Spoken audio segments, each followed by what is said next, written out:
Okay, guys, make sure to like, comment, and subscribe. Now, fasten your seatbelts. Here we go. And here we go again. It is Saturday, August 1st, and I cannot believe that it's August 1st. I was talking to my mom just a little bit earlier, and she said, August, where did July go? And I feel the same way. It almost seems like time is speeding up.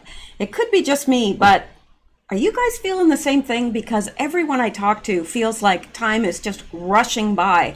And I know as you get older, time goes by, it seems to go by faster, but it's ridiculous. I don't know. It was July and just feels like we just hit July and now it's August. Anyway, enough of that. Let's get into the news. All right. Well, I've got a couple people to thank here, and the following donated via coffee. Barbara Picard, thank you. CC in Plano, and Elizabeth Cutterer. Thank you guys very, very much. It helps me do what I do and keeps us going here. And picked up a new Patreon subscriber. In fact, it was just in the few minutes before the show. So Linda Kirksey, thank you and welcome aboard. I appreciate that very, very much. And let's just dive right into the news because there's lots of it. There's always lots of it. Okay, no particular order. And some of this is from yesterday because I meant to do a show yesterday, but my back was just too bad to be sitting up for that long. So anyway, we're all good today. Well, better anyway. So let's get into the news, and we've got a variety here. Okay, Google adds badge for Black-owned businesses in searches and maps. Isn't that racism? I'm just asking. I don't really care. It's not that I care. It's just, yeah.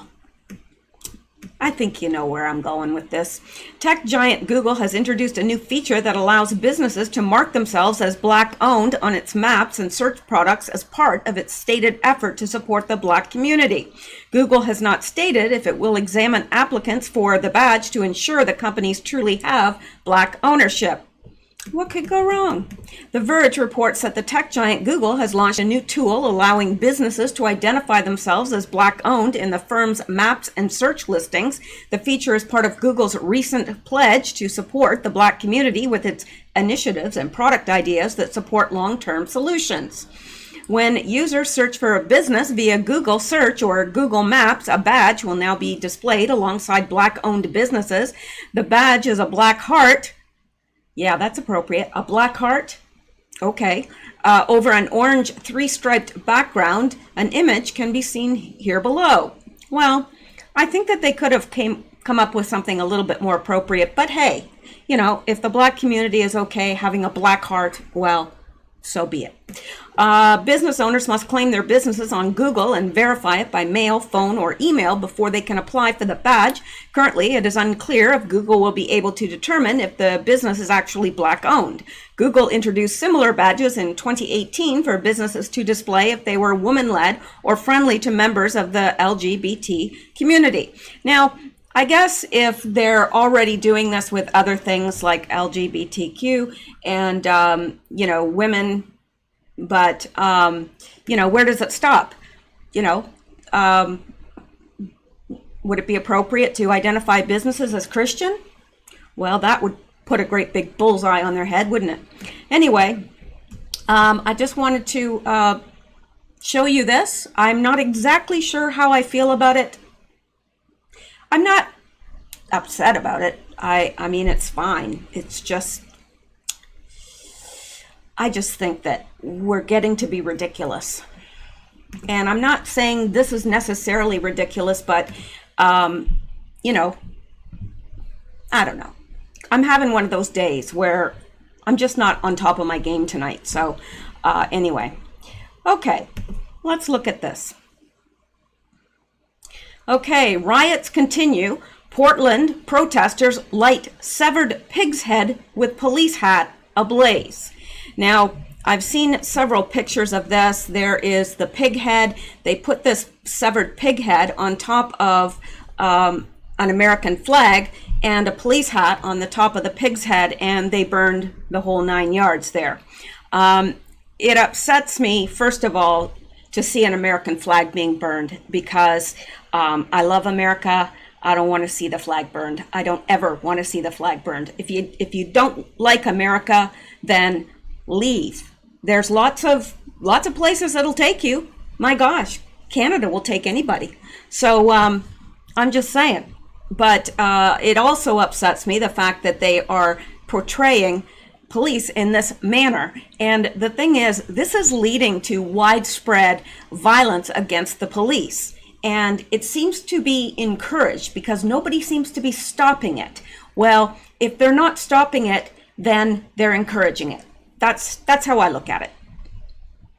All right, let's take a look at this. A day after Oregon Governor Kate Brown said that state police would replace federal police to protect the federal courthouse in Portland, protesters outside the building set ablaze a severed pig's head donned with a cop hat sitting on an American flag. Antifa protesters dumped a bloody severed pig's head on an American flag outside the Justice Center in downtown Portland. Journalist Andy No reported on Twitter they'll put a cop's hat on it and set all of it on fire. And this is Andy No. He has done a fantastic job with covering all this. And let's take a look at this.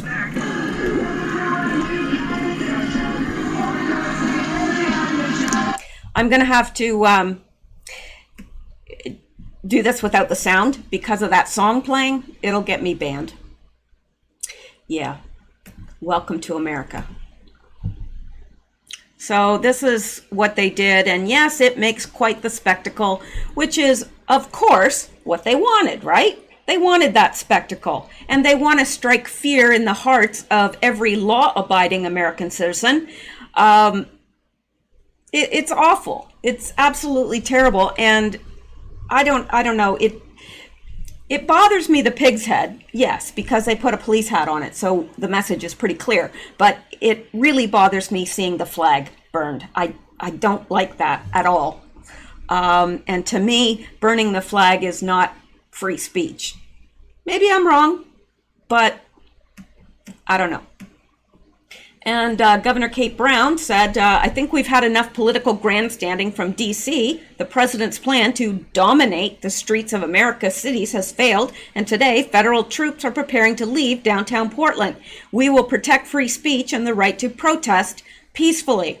Oh, that's what you call it? Peacefully protesting, burning down businesses, looting, smashing windows, beating people up that are completely innocent bystanders. That's peacefully protesting. What exactly are you protesting? You're protesting violence with more violence? Does that make sense? None of this makes sense. And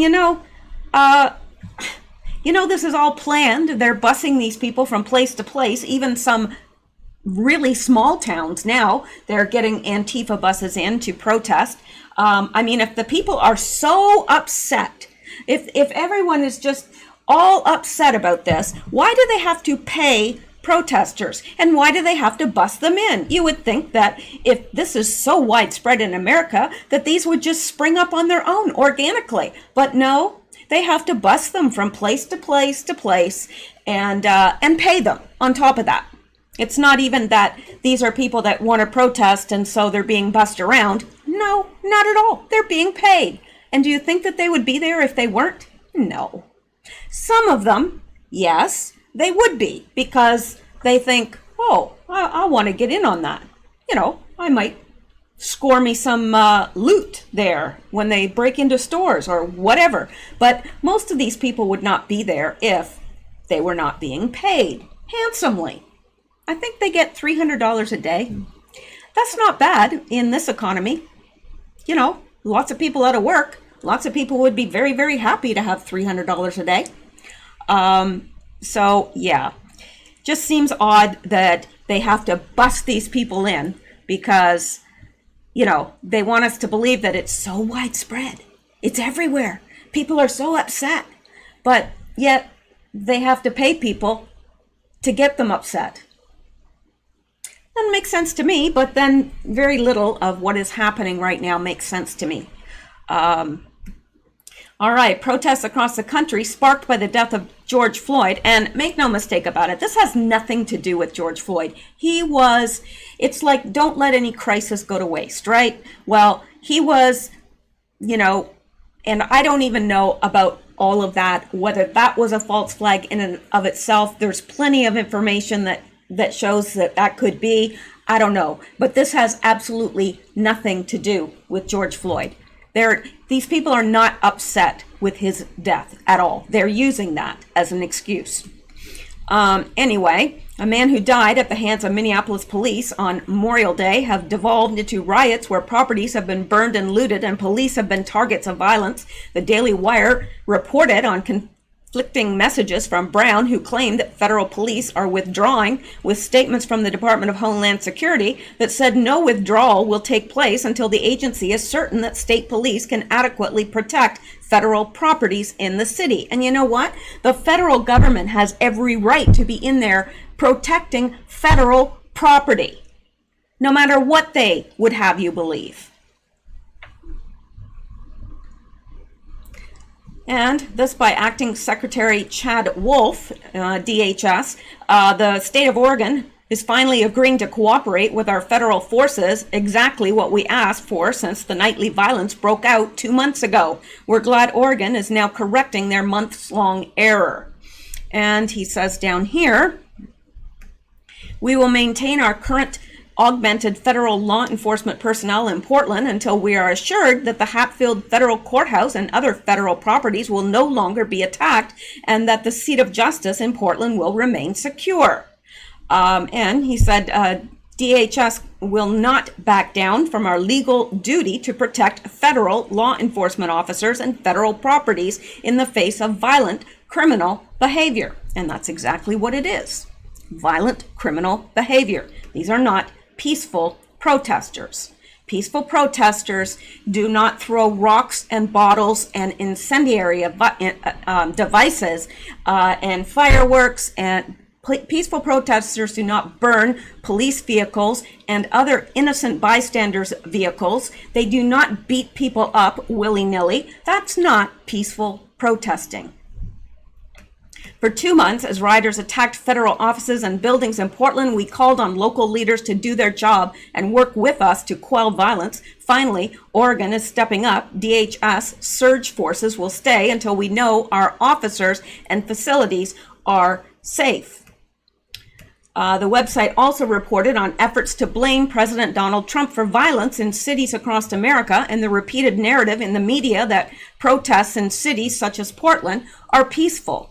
And make no mistake about it, because this is backfiring on the Democrats in a very big way. I have seen, just on social media and so forth, so many people have left and said, okay, you know what? This is the final, it's the final act. So they're leaving. It's not working. Pinning it on Donald Trump is not working. They know it has nothing to do with Trump. Why is it only in Democrat-run cities? The media has noted that the level of violence decreased since the Trump administration agreed to pull federal officers back if the violence against the courthouse stopped. In its coverage of the situation, the Washington Post published a report Thursday suggesting that the deployment of federal agents to Portland was what caused much of the violence. However, the violent riots were taking place long before federal agents deployed. U.S. Attorney Billy J. Williams, the chief federal law enforcement official in Oregon since 2015, slammed the media in a recent interview for refusing to call the violent riots criminal. He also criticized those who attempt to blame federal agents for the violence. Williams later sounded off on a reporter who resisted calling the criminal activity criminal, saying, "You're using late night activity. It sounds like a party. It's criminal." Yeah, not such a good party. You're choosing terms that sort of downplay the criminal activity, and what I'm suggesting is there is an honest accounting of what this is that helps build the reality check for how this can stop. Williams added, "That's my point," and a good point. Indeed. All right, well, let's move on from that because there's more. And let's look at this. And this happens to be exactly how I feel. Exactly. Masks are a psychological preparation for mandatory vaccinations. Now, this is today, so it's hot and fresh. All right, and so these are quotes. It says, this respirator does not protect against the risk of contracting disease or infection. And that is the warning on a box of N95 respirators. You have no right to be vaccinated. Oh, I'm sorry. You have no right not to be vaccinated. You have no right not to wear a mask. You have no right to open up your business. If you refuse to be vaccinated, the state has the power to literally take you to a doctor's office and plunge a needle into your arm. That's by Alan Dershowitz. Not sure how much I trust Alan Dershowitz. Not much, but let's continue. He didn't write this article, so I think we're safe to proceed. The lockdown, along with the fear campaign with its daily dose of death statistics and warnings of impending spikes, is a full assault being advanced stepwise towards a dystopian of globalist design. The masks that now dominate on faces everywhere place wearers and non-wearers into one or the other of two sharply defined categories, each category carrying a list of traits in the mind of those in the opposite category. What a perfect visible way to split the people into competing teams. Wearers are sheep. The maskless are public hazards. And you know that's exactly what's happening out there because you've seen the videos of people going up to people that are not, people in their masks, going up to people not wearing their masks. And, you know, in the case of that older lady saying to the woman and her young kids that she hoped they all died, you know, it's getting ridiculous. Corporate media is pushing the division with all of its corporate gusto, and if one is looking for a stark example of mainstream media divisiveness, it would be hard to beat this from Politico. Wearing a mask is for smug liberals, refusing to is for reckless Republicans. Simple. No? In such an either-or world, fine distinctions within complex issues are not to be entertained, with the result that lifelong leftists, if contending against the mask, are assumed to be solidly in the hardcore right-wing Trump camp, fit for a MAGA hat. There are different motives for wearing a respirator. It is no secret that some people are so terrified of death that they fear the remotest risk. What a hell of a way to live. Others, despite history's countless lessons, blindly trust any governmental claim. A huge fraction, though, perhaps a majority, wear them simply to avoid the public shaming program and so opt to go along. As Lewis Lapham wrote in Gag Rule, the willingness to go along to get along is as American as the Salem witch trials and apple pie. But when everybody does it, the spectacle psychologically reinforces the perception of legitimacy of even the fraudulent. In the current environment, just going along, which is not unrelated to apathy, lends support to an unelected global elite now attending to details of an impending great reset that will form the basis of the new normal. And that is so true. And I know even around here, like if you're not wearing a mask, people get very, very upset at you. And automatically they start saying, well, they're just reckless and they don't care about other people. They only care about themselves and whatever. And then, you know, you've got the other side, and those of us that don't necessarily agree with mask wearing because it hasn't been shown to work, you know, we look at them and we think they're sheep. Well, unfortunately, I have to be one of those sheep or else I wouldn't be able to get groceries. And I don't like it, but what do you do? All right, one commenter states, the only way to survive in Gates' new normal will be to develop a network of service providers who work off the surveillance grid of Big Brother.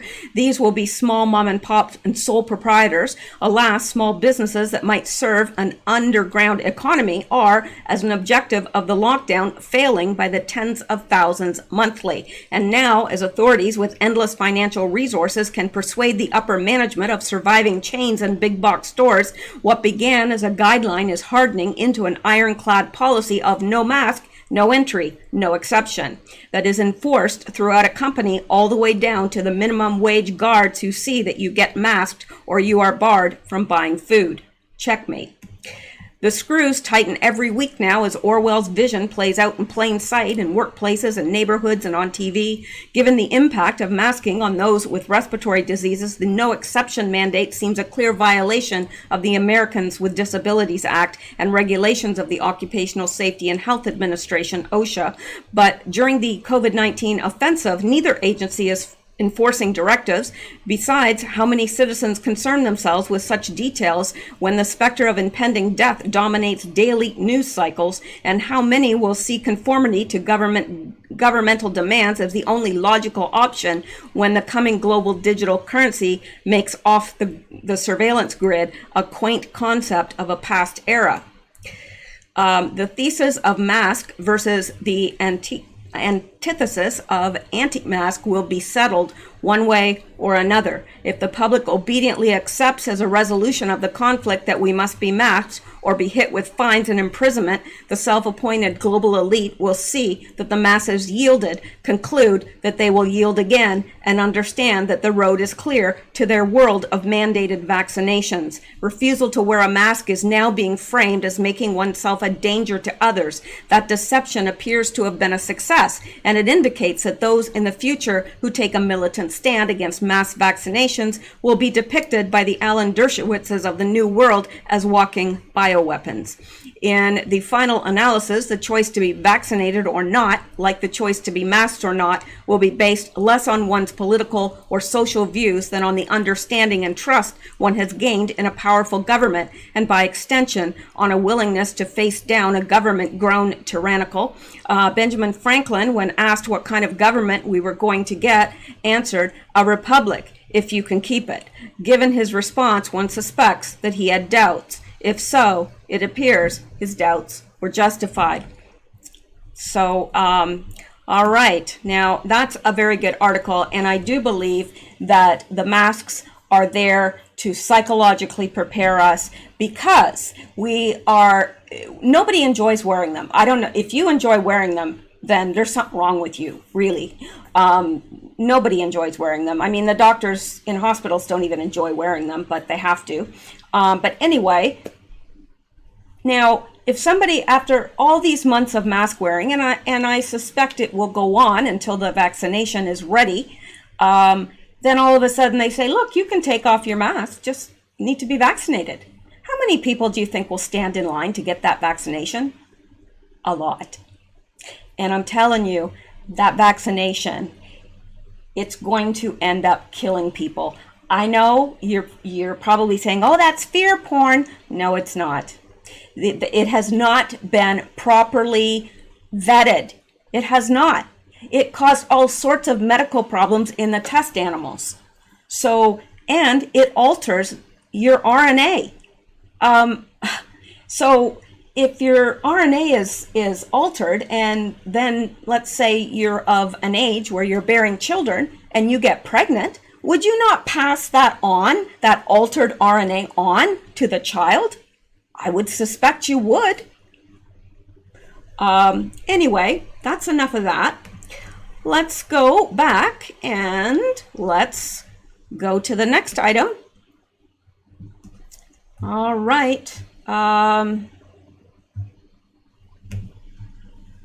Let's see. A left-wing Antifa terrorist tried to fire off what appeared to be a bottle rocket in the apparent direction of the federal courthouse in Portland on Friday night, and it ignited in his face as he held onto it. Yeah, you know, that's that's the IQ of the people that we're dealing with here. You know, you light What did he light? A bottle rocket. He lights a bottle rocket, but hangs on to it. Not too smart. Independent journalist Drew Hernandez captured the incident and posted a video of it on Twitter. And I'm so glad he did. Hang on here. I just have to, okay. All right. Let's come down here. The violence in Portland came as Donald Trump announced late on Friday night that federal officers were not leaving the courthouse, which has been under violent attack for weeks, until safety was ensured. Trump tweeted, "Homeland Security is not leaving Portland until local police complete cleanup of anarchists and agitators." Trump's tweet followed Acting Department of Homeland Security Secretary Chad Wolf announcing earlier, okay, we've looked at all that, and this does not sound like it is unbiased at all. So let's get to the picture here. Is this it? Maybe. Why, yes, it is. Well, let's take a look at this. Because, you know, can't say the guy didn't deserve it. No, there's the guy right there.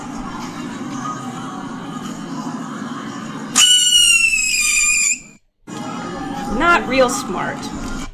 Not real smart. You don't hold on to it. You gotta throw it. It's an explosive device. Oh gosh, I don't know. You know, they should screen these protesters, you know, to get out the really, really low IQ ones. I mean, they're paying them after all. So they should screen out the really, really low IQs because, you know, they're just a danger to themselves. They're not a danger to anyone else. They're just a danger to themselves. Anyway, well, they're a danger to other people as well. Okay, well, let's go on. And, yes, this is true, too. This from News Wars. Tucker warns Americans, Democrats fighting for complete control of U.S., says political power now the left's religion. Well, isn't that the truth? Talk show host Tucker Carlson warned that Americans are now witnessing a brazen power grab by the Democrat Party for complete control of the United States. He supported his claim by saying none of the unrest of the last few months is about civil rights at all. Democrats are working to systematically dismantle the core institutions of American life, beginning with the family and faith, said Carlson during Thursday's monologue. They're subverting the core system in our government. They systematically repurposed our federal law enforcement agencies as political weapons. They have imprisoned their political opponents. Their leaders have called for making all these changes permanent by packing the Supreme Court, packing the United States Senate, packing the electorate itself by importing tens of millions of new voters. You know where they do their campaigning? In the graveyards. That's where they get most of their votes. It's true. Democrats would tell you they are doing all this to make the country better and more just, but that is just not true, he added. They're doing this for one reason, to ensure they have complete control of the United States, said Carlson. We're watching it happen right now. He singled out Obama's eulogy for Representative John Lewis as the latest example of how the left is relentless to politicize everything. Imagine if some greasy politician showed up at your loved one's funeral and started throwing around stupid partisan talking points about Senate procedure, said Carlson on Obama, desecrating a funeral with campaign slogans. What kind of a person would do that? Well, that kind of a person. But Obama's antics were not a shock to the audience, Carlson said, because political power is now the religion of the left, of the American left. Yeah, it really is. So, all right. We're not going to look into that further, but we're going to go on. Let's look at this. Or not. Manage data from 5 continents. 1,000. All right. Carjacking suspect guns down 3 police officers in Chicago police station shootout. Peaceful protesting. that's what they'd like us to believe. It's peaceful. I'm sure he peacefully carjacked a car and then peacefully gunned down 3 police officers. Yeah, I'm sure it was all peaceful. Carjacking suspect, who has already been arrested, shot 3 Chicago police officers as they attempted to escort him into custody on Thursday morning, authorities said. The gunman was being taken out of a patrol van and walked into Northwest Side Police Station at about 9:30 a.m. when he opened fire. Why would they have not, made sure he didn't have a weapon when they arrested him? That's what I don't understand. Don't you, you pat them down, you make sure they don't have a weapon. Why were his hands free to be able to shoot? I don't understand that at all. Police returned rounds and the suspect was shot. All 4 were taken to the hospital for treatment. One of the officers remains in critical condition in hospital, CBS reported. His 2 colleagues and the suspect have been released, the network said. It is not immediately clear whether the suspect used his own gun or took a weapon from one of the police officers. It doesn't matter. It doesn't matter. He shouldn't have had that gun in the first place. When they arrested him, they should have frisked him and made sure he didn't have a weapon and handcuffed him. So why didn't they? That's not following. I don't know of any policy that would exclude being handcuffed or checked for a weapon. I'm sorry that those police officers got shot. I really am. But my gosh, talk about, I don't know. They should be disciplined. The officers should be disciplined. Yes, the criminal that did that needs to be put away for a very long time, but the police officers need to be disciplined because that is dereliction of duty right there. He could have gunned down how many people, killed how many people in there. Anyway, the Independent has contacted Chicago Police Department for comment. I want to strongly emphasize the inherent dangers that these and all Chicago police officers experience every day. Protecting the residents of Chicago, Superintendent David Brown told reporters on Thursday afternoon. When they leave home, they leave their loved ones and put their stars on and risk everything. They risk everything, protecting all of us. In a post on Twitter, Mayor Lori Lightfoot asked for prayers for the wounded officers. Yeah, like she cares. She doesn't care. I ask everyone in our city to join me in praying for the Chicago police officers shot and injured this morning in the line of duty, she said. We're continuing to monitor the situation and will provide updates as they become available. There's been a surge in violent crime in Chicago in recent weeks, although overall crime has gone down, CPD said. No, it hasn't. Violent crime has been rising in Chicago in 2020. In the 6 months from January to June in 2020, 329 people have been killed in Chicago, according to CPD, Chicago Police Department figures. Some 246 people were killed in the same period last year, representing an increase of around 34%. Now, I have heard I would not take those statistics from the Chicago Police Department because they're no. I've heard that it's over 100% increase over last year. So, and what I don't understand is why are there no journalists asking that question? Why wasn't he handcuffed? Why wasn't he frisked? Why was he in a position to gain a service revolver, if that's what it was, and if it was his own revolver, then why was that not found before he entered a police station? They should have done that before they even put him in the cop car. And his hands were free? If you're handcuffed behind your back, how do you shoot somebody? And 3 people. He got off 3 shots. Unbelievable. So, and journalists are not doing their job anymore. They're not journalists. All they are parrots. They're completely unoriginal. They all say the same thing. You can just flip the channels and it'll be the exact same thing on every single news show.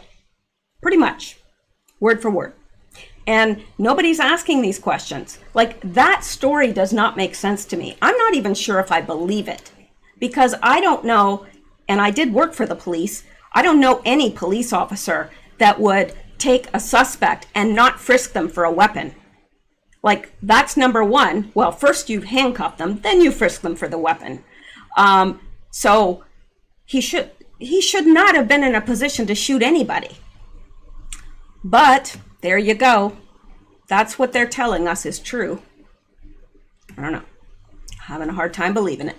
But okay, let's go on now. And let's get to this. Ellen's in peck of trouble, I guess. Her empire is disintegrating. Ellen DeGeneres' show faces multiple accusations of sexual assault and harassment. More bad news for the Ellen DeGeneres show, which is already dealing with claims of a toxic work culture in which employees were allegedly fired for taking medical leave and bereavement days. Now the popular daytime talk show is facing multiple accusations of sexual misconduct, including allegations that one high-ranking producer assaulted and harassed male staffers. BuzzFeed News reported Friday that it spoke with dozens of former employees of Ellen DeGeneres' show, many of whom confirmed incidents of sexual harassment and assault. Executive producer and head writer Kevin Lehman faces allegations that he asked for a hand job and oral sex from a male staffer in a bathroom during a 2013 company party. Lehman, who is also the creator of Ellen's Game of Games, is also alleged to have grabbed the penis of a production assistant and groped another production assistant inside a vehicle and kissed his neck. BuzzFeed reported that it was common for Lehman to make sexually explicit comments in the office, like pointing out male colleagues' bulges in their crotches or asking them questions like, "Are you a top or a bottom?" It's masked in sarcasm, but it's not sarcasm, a former employee told the news site. Former employees allege that Lehman targeted lower-level and younger male staffers. Lehman denied the allegations in a statement to BuzzFeed.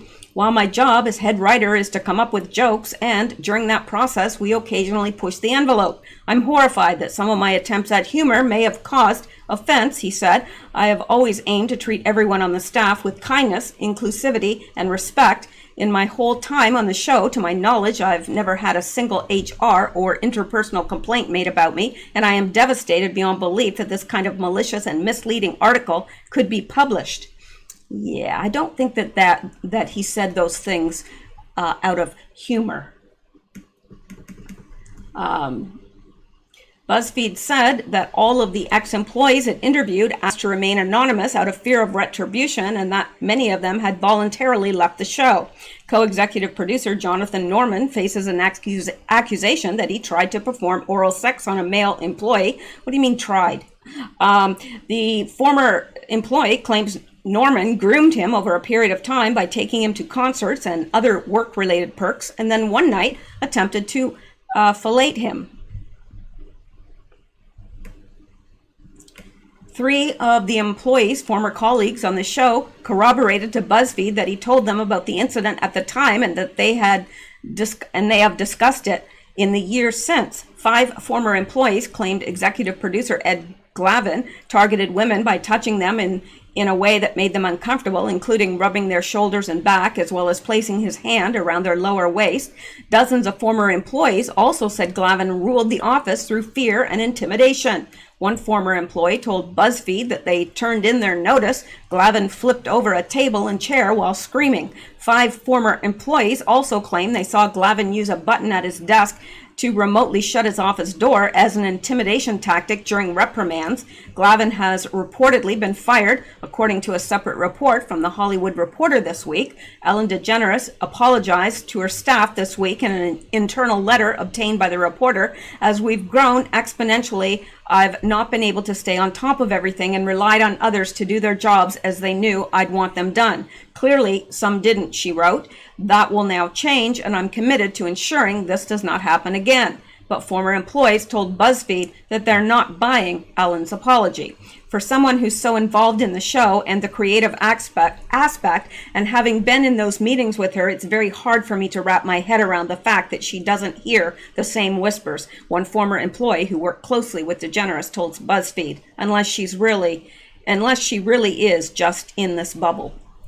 Yeah, so lots of stuff coming out about the Ellen show and disgruntled employees and employees being harassed sexually. Not by Ellen. I don't think there's anybody that has said that Ellen did anything appropriate to anyone, but I don't know. I don't know. I do believe she's on house arrest because she's clearly wearing an ankle monitor. So who knows if she's, what's going to happen to her show. And quite frankly, doesn't concern me because, after knowing what I know about Ellen, I used to think that she was very humorous, and she is. She's a gifted comedian, definitely, no doubt about it. But yeah. All right. Well, there's more. But you knew that, didn't you? You knew it. Okay. Now let's look at this. And I'm sorry that this is blurry. It's not your eyes. It's this. One of the stipulations to getting emergency approval for a vaccine is there must be no adequate, approved, and available alternative. This is why they are squashing and censoring any talk of effective treatments. Follow the money. And this is the emergency use authorization qualifying criteria, no adequate, approved, and available alternative. So, yeah, well, there is, but they have outlawed it. So, yeah, we wouldn't need a vaccine if we took HCQ, right? Wouldn't need it. Okay, let's look at this. This is very upsetting. It's actually more upsetting to me than burning the flag, burning Bibles. While they didn't really attack the police, they did attack religion. And remember what I said in the last show about it's coming. Persecutions for Christians are coming. There is a hatred brewing just under the surface. A hatred for all things right, all things good. I'm sure you see it.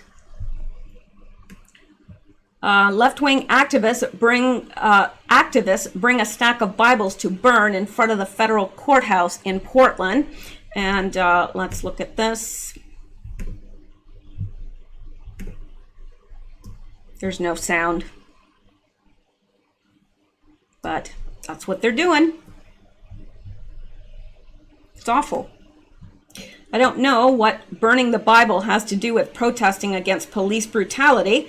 Do not be under the illusion that these protests and riots are anything but an attempt to dismantle all of Western civilization and upend centuries of tradition and freedom of religion. It's exactly right. You think they're going to stop with, they're protesting all police violence. You think they're going to stop with that? No, they're going to protest everything that's right and good with America. They sure are, because they hate it. They hate it. Why? I don't know. All right, let's go on.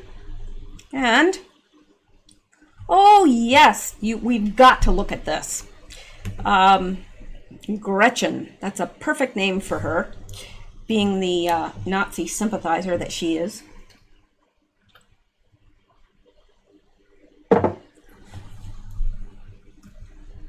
Not that there's anything wrong with the name Gretchen. So if your name's Gretchen, I apologize to you. It's a German-sounding name to me. All right, Gretchen Whitmer blocks GOP bill that would have kept coronavirus patients out of nursing homes. She blocks the bill. Oh, she wants those coronavirus patients to go into the nursing homes. Oh, she wants that a lot. I guess, it drops all those people off the rolls, the elderly people that are getting pensions and Social Security and all that. I don't know. I don't know her motives other than the fact that she has a very, very black heart and absolutely no conscience at all. Michigan Democratic Governor Gretchen Whitmer vetoed a Republican bill on Friday that would have kept coronavirus patients out of nursing homes and placed them in entirely separate facilities, an effort aimed at protecting those most vulnerable to developing serious complications from the coronavirus, which originated in China. The bill was a direct challenge to the Whitmer administration's current handling of nursing homes during the COVID-19 pandemic, which has focused on caring for those with the virus in isolated spaces of existing homes. The Detroit News reported about 33% of the state's deaths linked to the virus have been nursing home residents or employees, according to state data. Senator Peter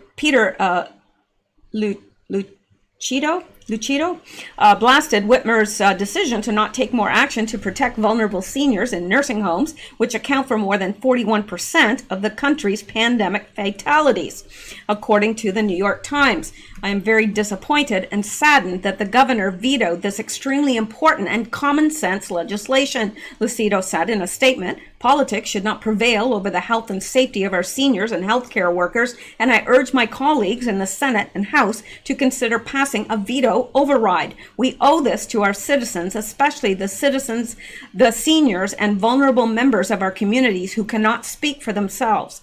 Whitmer said in a letter Friday that she vetoed the bill because it is based on the false premise that isolation units created within existing facilities are somehow insufficient to protect seniors, a claim unsupported by the data and refuted by the nation's highest authorities on infectious disease. She also insists in the letter that she has taken steps to protect nursing home residents from day one. Right. And where did she get her medical license, I wonder?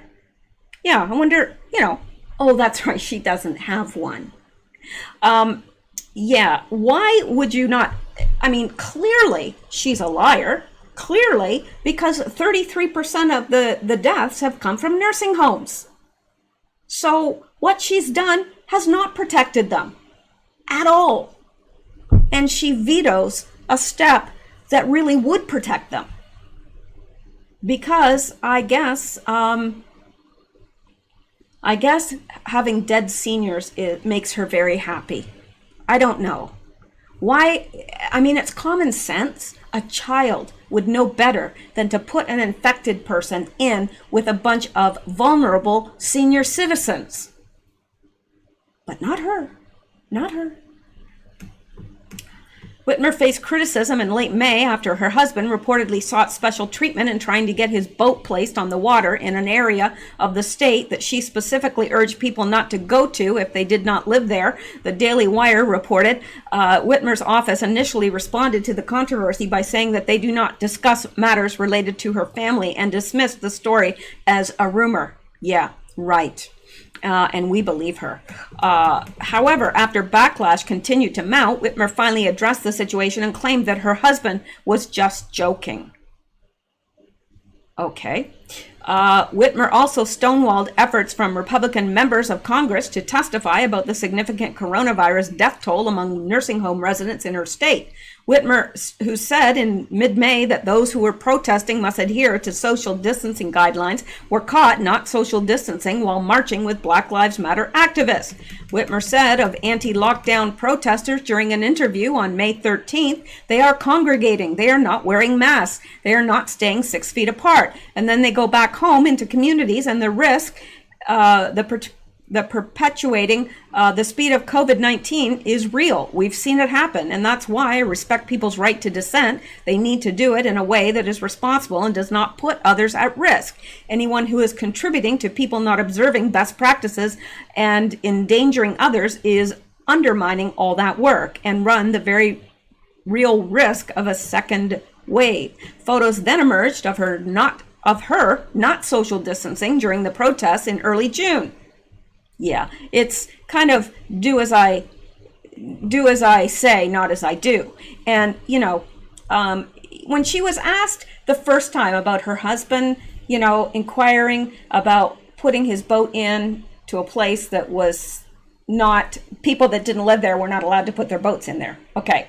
Well, okay. When she was asked about the first time, she says, oh, I don't comment on family, personal family issues. Well, then when pressed again, she said, oh, well, he was just joking. Okay, if he was just joking, why wouldn't she have said that the very first time? Why wouldn't she have just said, oh, he was joking about that? Why would it take all that pressure coming against her for her to finally say, oh, he was joking? Yeah, these people are far more transparent than they'd like you to believe. They think that, that they do these things and we can't see through them. They're transparent as glass. You know why? Because they're not very smart. And people who are not very smart tend to think that other people are not very smart either. That's very true. Because it's very true. You tend to ascribe to others, if you are very smart, you tend to, converse with people, and you assume until they prove otherwise that they're every bit as smart as you are, right? Well, it's the same thing with not so smart people. They think, well, they're just as dumb as me, so I can fool them. Yeah, no, you can't. Gretchen, we see through you. You're transparent because you're not that smart. Not at all.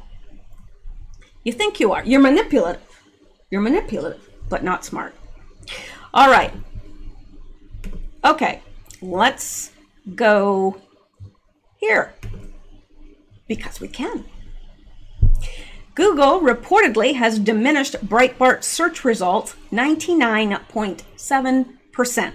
Daily Caller gets savaged too. Well, a lot of people are. And to tell you the truth, it's very hard. If you are conservative, it's hard to maintain a YouTube channel, a Twitter presence, any of that, because everything is so censored. Everything. Now, I know for a fact, like I'll have a certain number of people and then I'll wake up and like 400 people are just gone from the channel. And I can understand when I said that about Q, I lost people, and I understand that. I knew that would happen, but I had to be true to myself. But, I don't buy that. And then also they kick people off, like in terms of you'll be subscribed to channels, and then all of a sudden you'll look and you'll go, wait a minute, I was subscribed to them. Why am I not now? And I know I've had several people say that about my channel. They said, look, I'm subscribed, but they dropped me. So if you want to be subscribed, make sure you stay subscribed, because that's one of the games they play.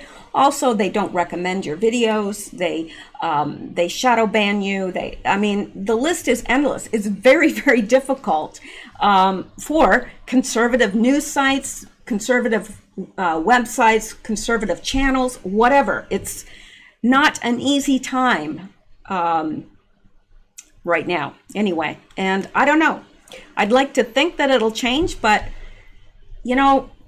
one thing I've observed in my life, and I think I've been around long enough to have observed this over and over and over again. Once they take a freedom, they never give it back.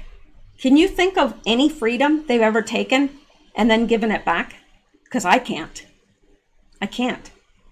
I mean, I remember, I flew extensively before 9/11, and I flew extensively after 9/11.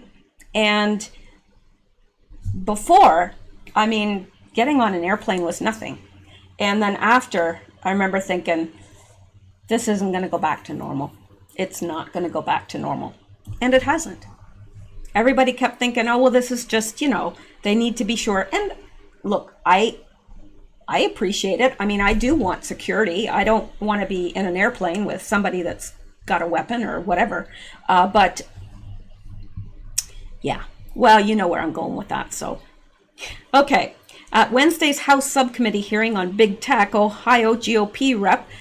Jim Jordan was told he was engaging in fringe conspiracy theories by Pennsylvania Democratic Representative Mary Gay Scanlon as she tried to redirect the subject from his questioning of Alphabet CEO Sundar Pichai, whose company controls Google and its associated platforms. Scanlon wasn't specific about what these fringe conspiracy theories entailed, but one of the things that Jordan questioned Pichai about was the fact that the search engine has censored Breitbart so much that traffic to the site has precipitously declined. He also mentioned the Daily Caller, another conservative news site that has apparently drawn the wrath of Google. This part, at least, is hardly fringe, and both publications have the data to back it up. On Tuesday, a day before the hearing, Breitbart's Alum Bokhari penned a piece reminding everyone that a few days after the 2016 election, at an internal meeting later leaked to Breitbart News, top Google executives, including Sundar Pichai, Sergey Brin, and Kent Walker, lamented President Trump's victory, comparing Trump voters to extremists and discussing their desire to make Trump's election and the populist movement a blip in history. Yeah. To the extent that censoring the conservative website accomplished that goal, they succeeded, with Bokhari saying Google had been purging Breitbart content from search results in the intervening years. Search visibility is a key industry measure of how findable a publisher's content is in Google search. New data shows that Google has suppressed Breitbart's search visibility by 99.7% since 2016, he wrote.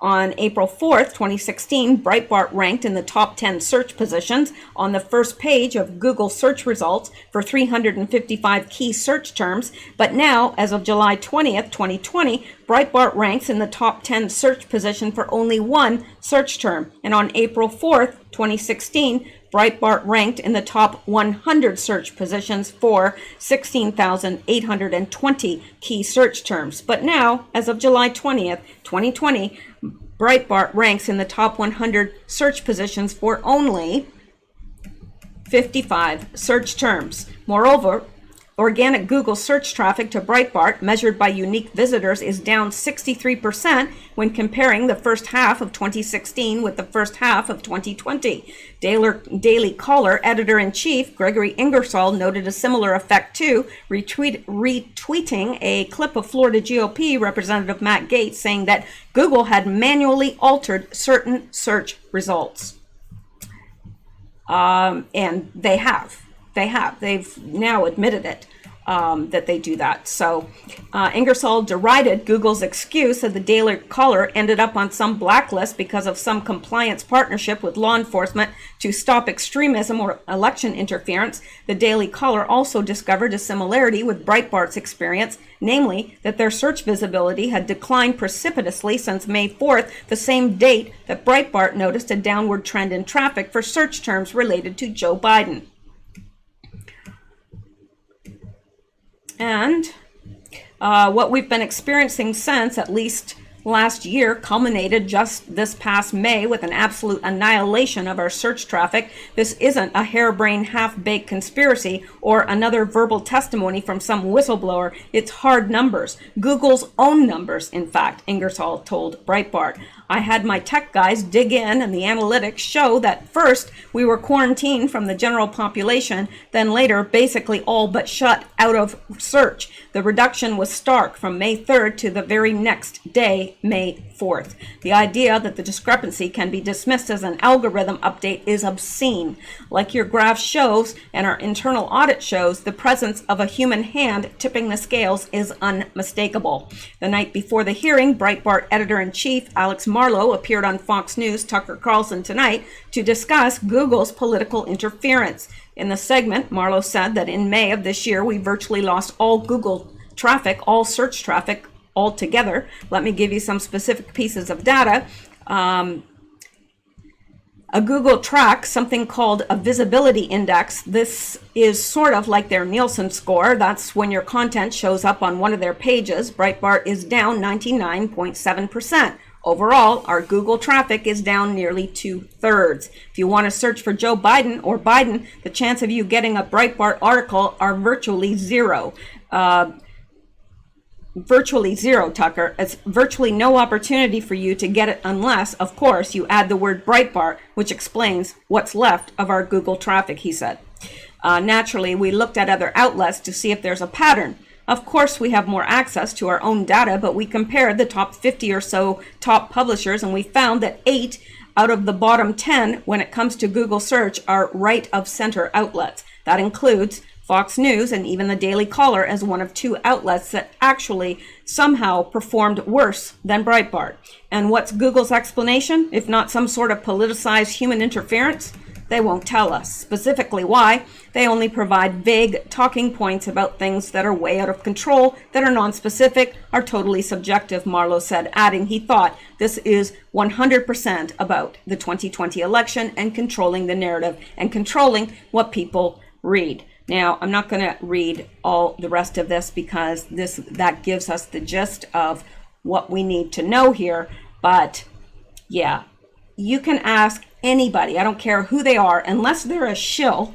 You ask anybody on the right that is conservative in any way, shape, or form if they've experienced censorship, and I can guarantee you the answer will be yes. All right.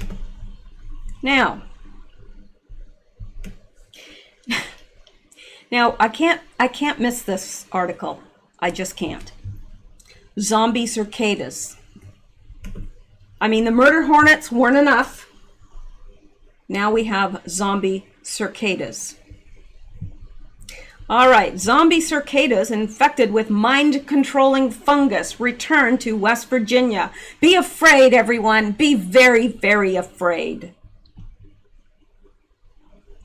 Zombie cicadas. These people have imaginations, don't they? Humans aren't the only ones susceptible to the psychedelic chemicals found in magic mushrooms. Zombie cicadas, under the influence of a parasitic fungus, have re-emerged in West Virginia to infect their friends, and now scientists have a better understanding of how it happens.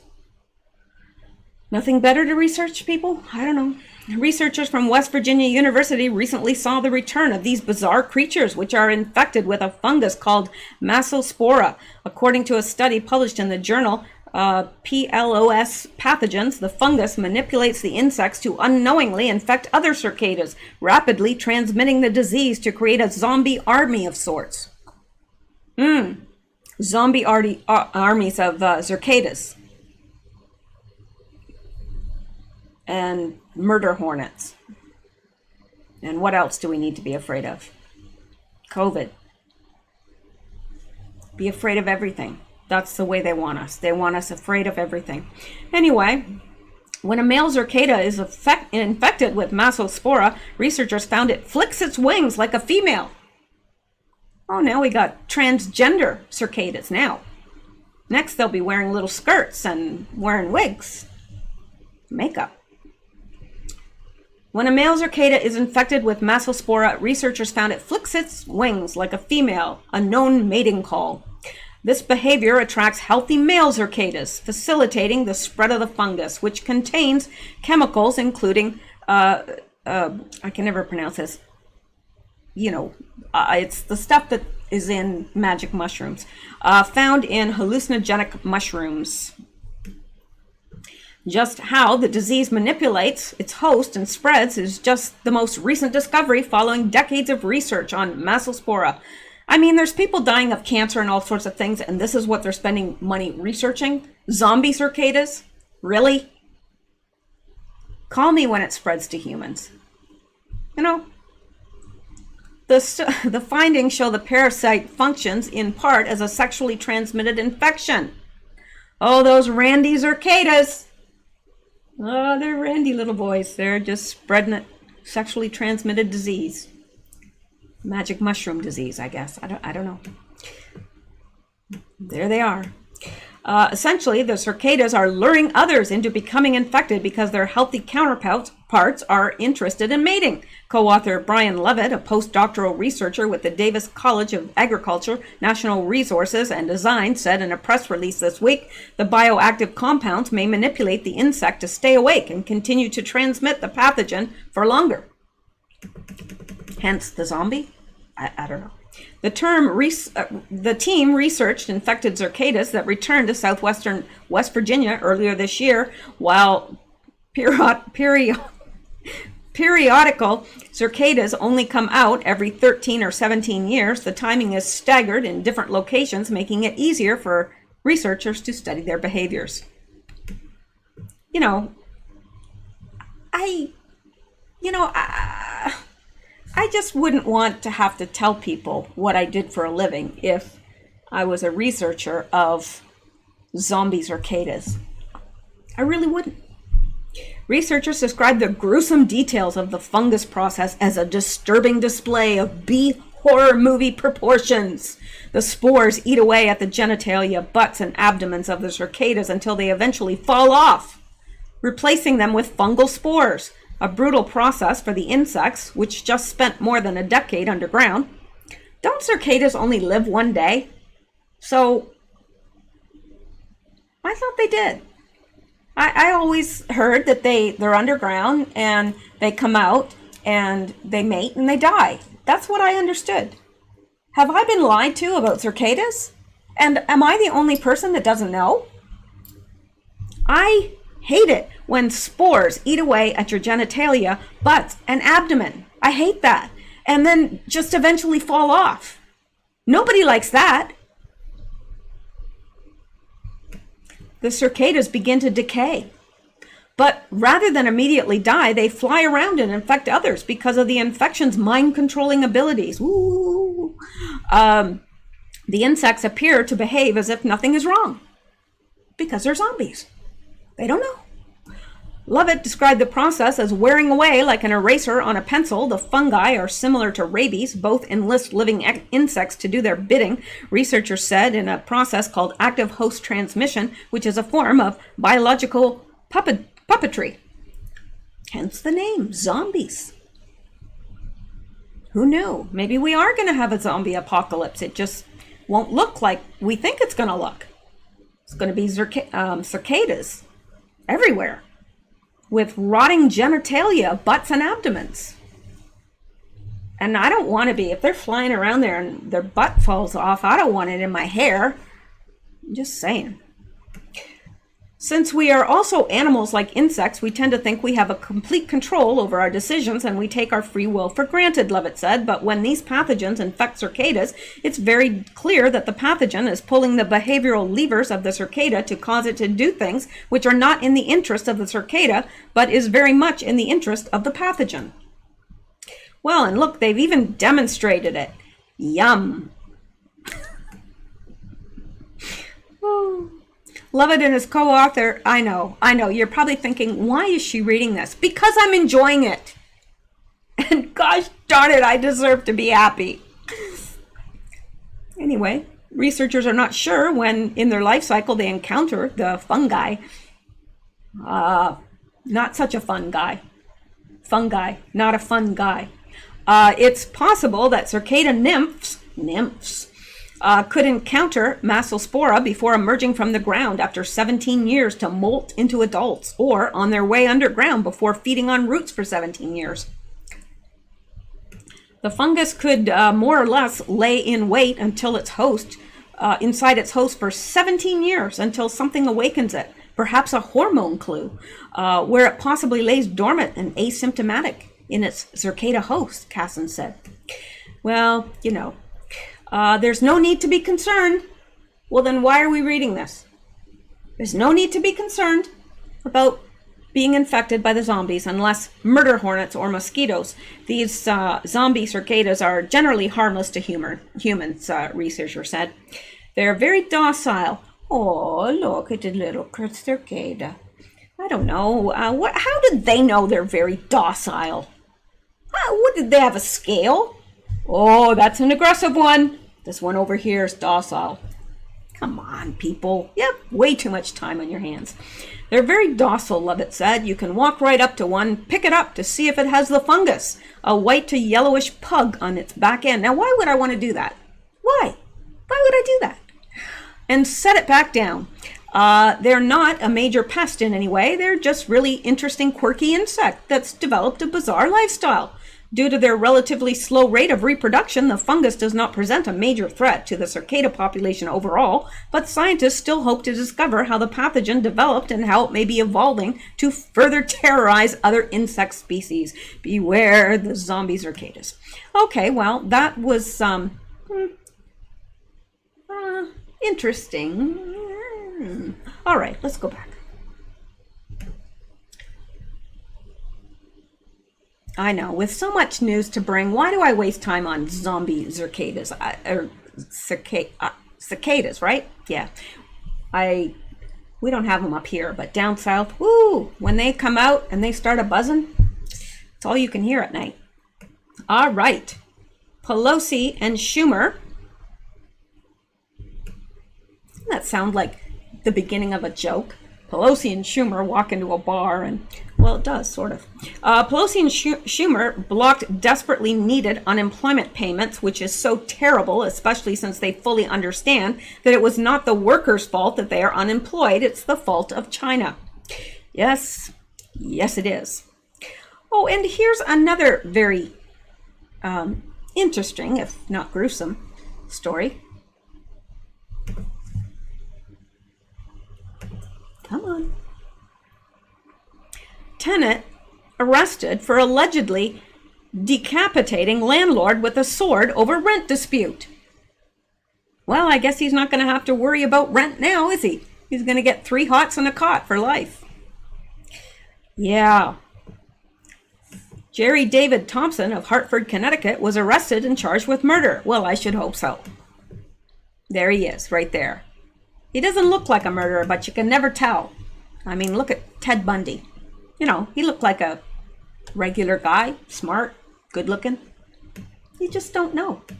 A Connecticut man allegedly decapitated his landlord after he was told he needed to move out over overdue rent, police said. Jerry David Thompson was arrested and charged with murder for allegedly beheading his landlord, Victor King, who rented him out a room in his home in Hartford, Connecticut. The altercation began when the pair first started after the Hartford Police Department responded to a 911 call from Mr. King, 64, on Saturday. He told police his 42-year-old roommate, Mr. Thompson, was waving a sword at him in a threatening and terrorizing manner over a rent dispute, according to an arrest warrant. Mr. King gave police his contact information after discussing the incident. It was unclear if the police ever spoke to Mr. Thompson.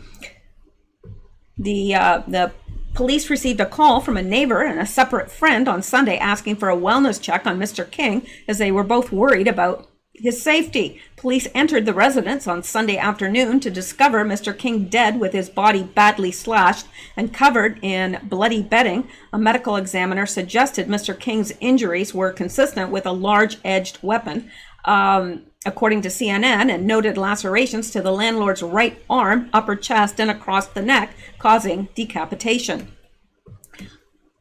I guess he was really mad about the rent. Really mad. Yeah, like it's the landlord's fault that you didn't pay your rent. Right. Police questioned Mr. Thompson, who refused to answer any questions or speak. He then wrote on a piece of paper that a paper in glove compartment in Jeep is all you need, police said. After obtaining a search warrant, investigators discovered paperwork in Mr. Thompson's vehicle that suggested he believed he was a sovereign citizen or an individual not subjected to any statutes and can interpret laws in their own way. Mr. Thompson appeared in court on Tuesday and reportedly refused to speak to his public defender. He will be held in jail in lieu of a £1.5 million bond and is expected to again appear in court on the 15th of August. Jim Banks, a cousin of Mr. King, described his relative as one of the good guys. Oh, yeah, that's the guy that died. Okay. Yeah, I can believe he was a good guy. As one of the good guys when speaking to the Hartford Courant, one that would never hurt a soul, he said, one that would always reach out and help others. He was pleasant as can be, always seemed to be happy. He was just a joy to be around. Yeah, I don't quite understand why somebody would do that unless they're just, that's what I need to get as an inversion table. Unless they're just cuckoo. Why would he do that? I mean, okay, like, you haven't paid your rent. You need to pay your rent. Why would you kill somebody when it's your fault? You didn't pay the rent. A lot of people feel entitled. They really do. They feel everyone else owes them. Okay, now I'm going to come down here. This is some of the stuff from yesterday. Oh, yes, let's look at this, shall we? Of course we shall. I'm not going to be going too much further tonight, but I'll go another 10 minutes or so, even though we're probably right at an hour right now. Bill Gates was nervously unconcerned about coronavirus vaccines causing universal side effects in test patients. Well, of course, why would he be concerned? He is a eugenicist. He wants the population reduced. So why would he be concerned about side effects? I would say he might be concerned if there weren't. When pressed during a recent CBS interview, sorry, a yawn just, I don't know, it just flew right out of my mouth. And I bet you some of you guys yawned. I know you did. I know you can't fool me. When pressed during a recent CBS interview with Norah O'Donnell about the fact that nearly every test patient given an experimental Wuhan coronavirus vaccine thus far has developed systemic side effects, billionaire eugenicist Bill Gates was nervously unconcerned, reassuring viewers that the FDA will do a good job at that. O'Donnell explained a whopping 80% of those given at least 2 doses of Moderna's test vaccine for the Wuhan coronavirus got sick, in many cases with the same symptoms one might develop from the infection itself. But according to Gates, it's nothing to worry about because the side effects were not really that bad. Well, of course they're not really that bad if they're not affecting you. He doesn't care. He's not going to take that vaccine. You think he's going to take it?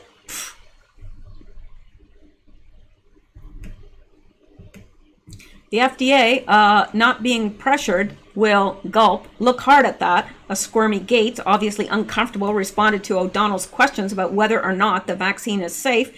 And how can he say whether it's safe? He doesn't have a medical degree. Why are we even listening to him? Seriously. Like, we're listening to a guy that doesn't have a medical degree, has no medical training whatsoever, but the real doctors that are stating that HCQ works, we're not going to listen to them. They're the ones with the degree. They're the ones that are out there practicing and have seen the success on patient after patient after patient. But yes, by all means, let's listen to Bill Gates. The FDA is the gold standard of regulators, and their current guidance on this, if they stick with that, is very, very appropriate. The side effects were not super severe. That is, it didn't cause permanent health problems for the things there. Moderna did have to go with a fairly high dose, so get the antibodies. Well, you know what? How did they know whether it will cause long-term effects or not? They don't. Some of the other vaccines are going to go with lower doses to get responses that are pretty high, including the J&J and the Pfizer. And so there's a lot of characteristics of these vaccines. It's great that we have multiple of them that are going on there, he added before being cut off by O'Donnell, who was not going to let him off the hook about the fact that every test patient who received a high dose of Moderna's vaccine developed a side effect. After reiterating this to Gates, he once again responded saying, yeah, but some of that is not dramatic where, it's just, super painful. But yeah, we need to make sure there's not severe side effect. And trying not to laugh toward the end of his bizarre statement, the FDA, I think, will do a good job of that, despite the pressure, he added.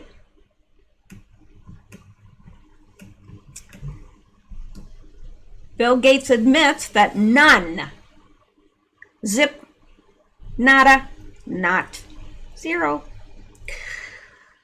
None of the test coronavirus vaccines work with just one dose. Some people will require 2, 3, or even more jabs.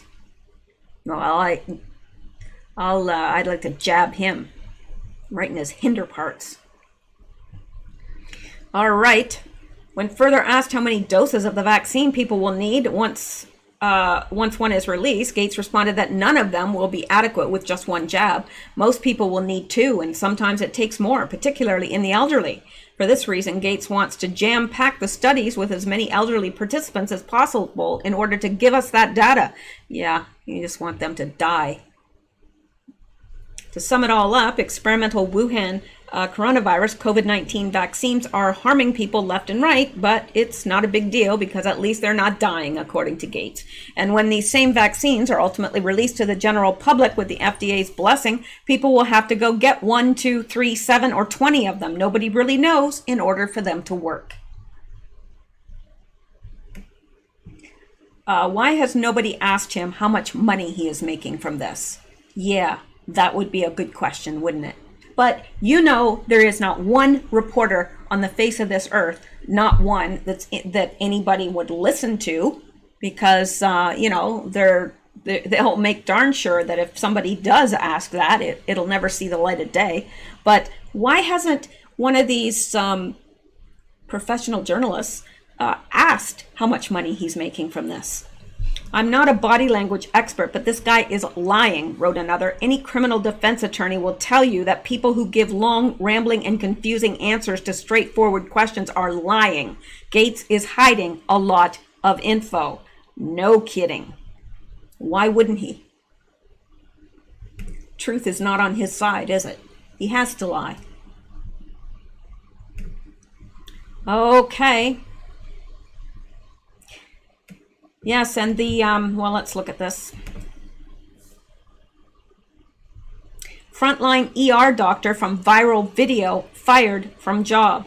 Globalists silencing medical professionals challenging the coronavirus agenda. Now, we all know this, and I'm not going to get into this, but I'll just read a little bit of it. Just days after the establishment, via its big tech partnerships and liberal media propagandists, entirely disappeared a viral video of a dozen doctors discussing their real-life experience of treating COVID, and in some cases using the extremely dangerous medicine, if mainstream media is to be believed.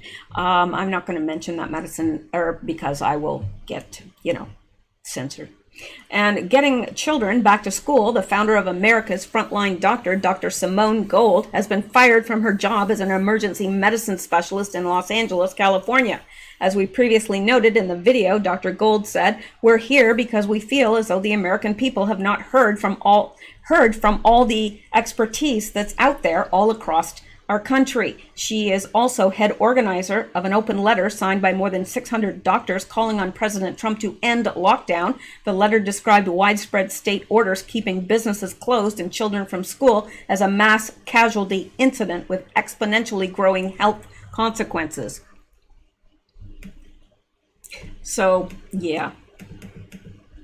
The video has entirely disappeared from the web, except if you know where to look. Within hours, and 2 days ago, Dr. Gold stated in a recent tweet that our website host, Squarespace, has just completely and arbitrarily shut down our website, claiming a violation of their terms of service.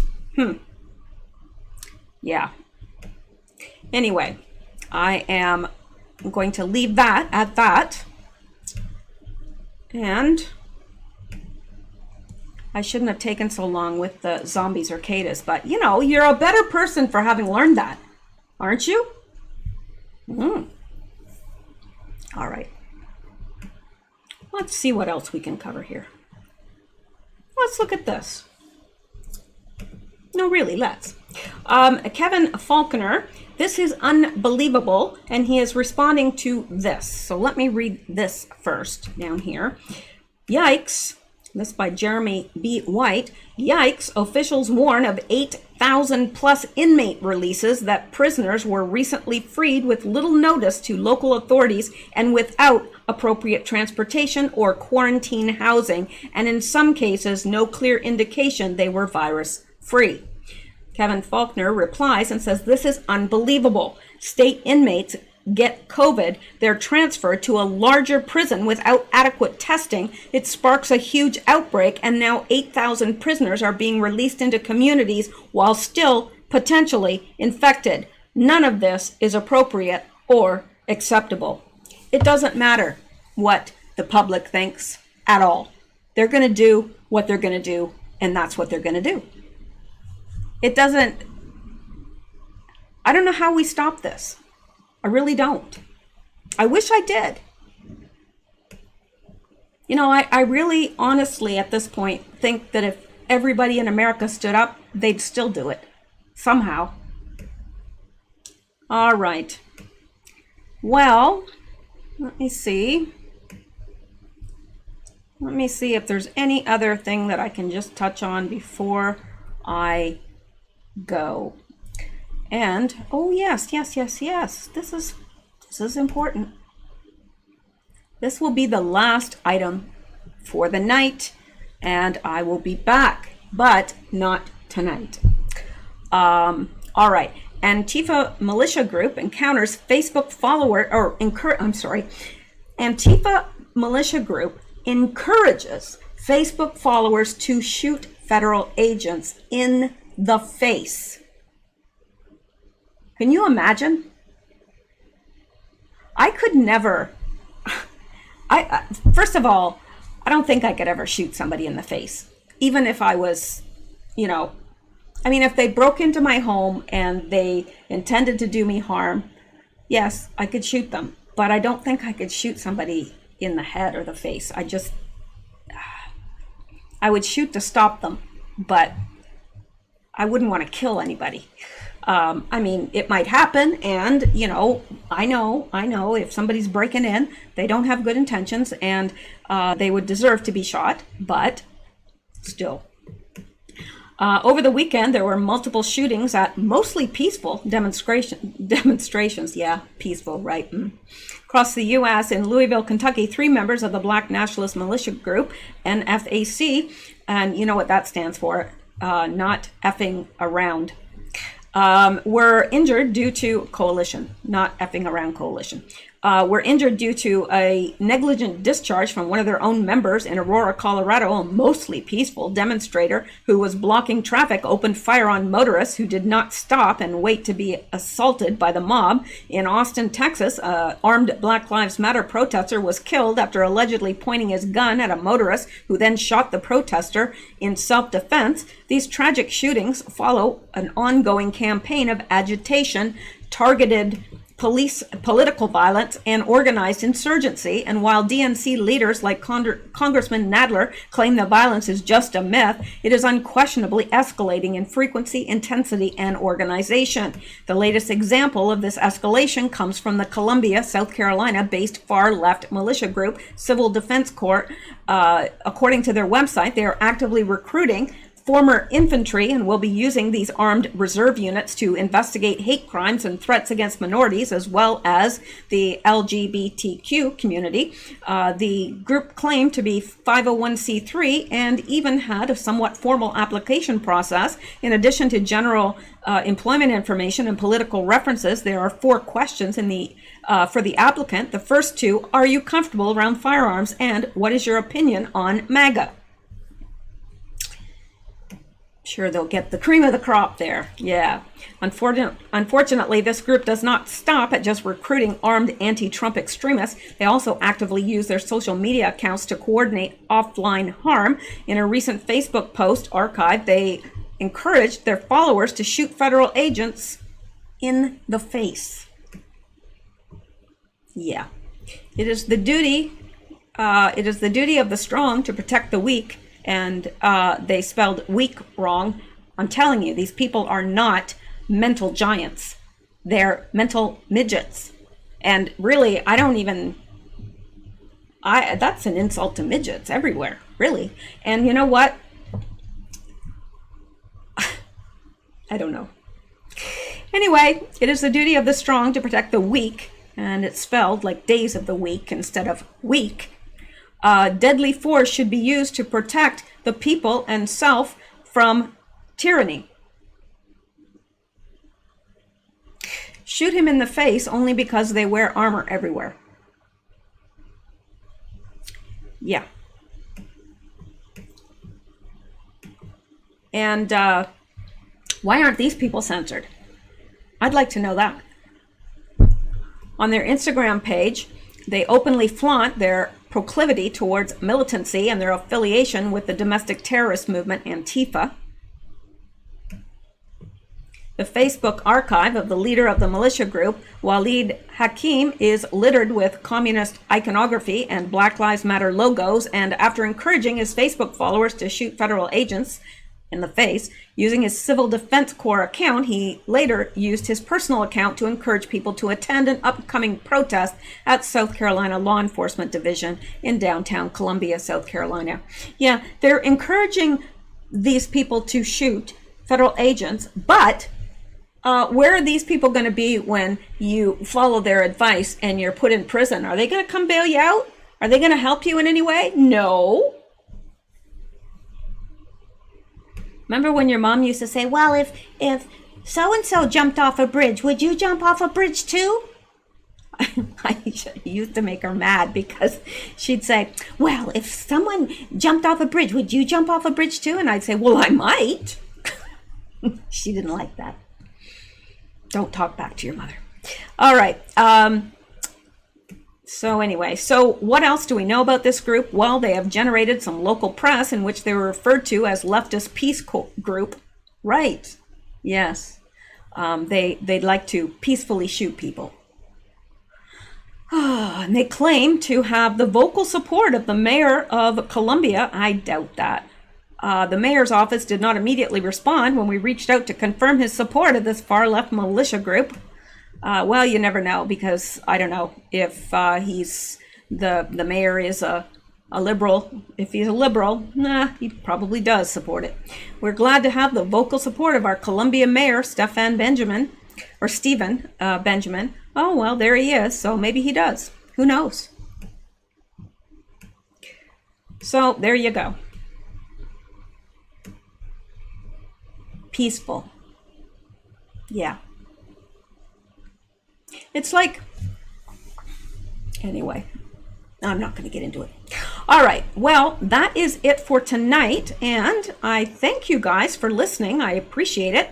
And I appreciate it. So I will be back. Just like a bad smell.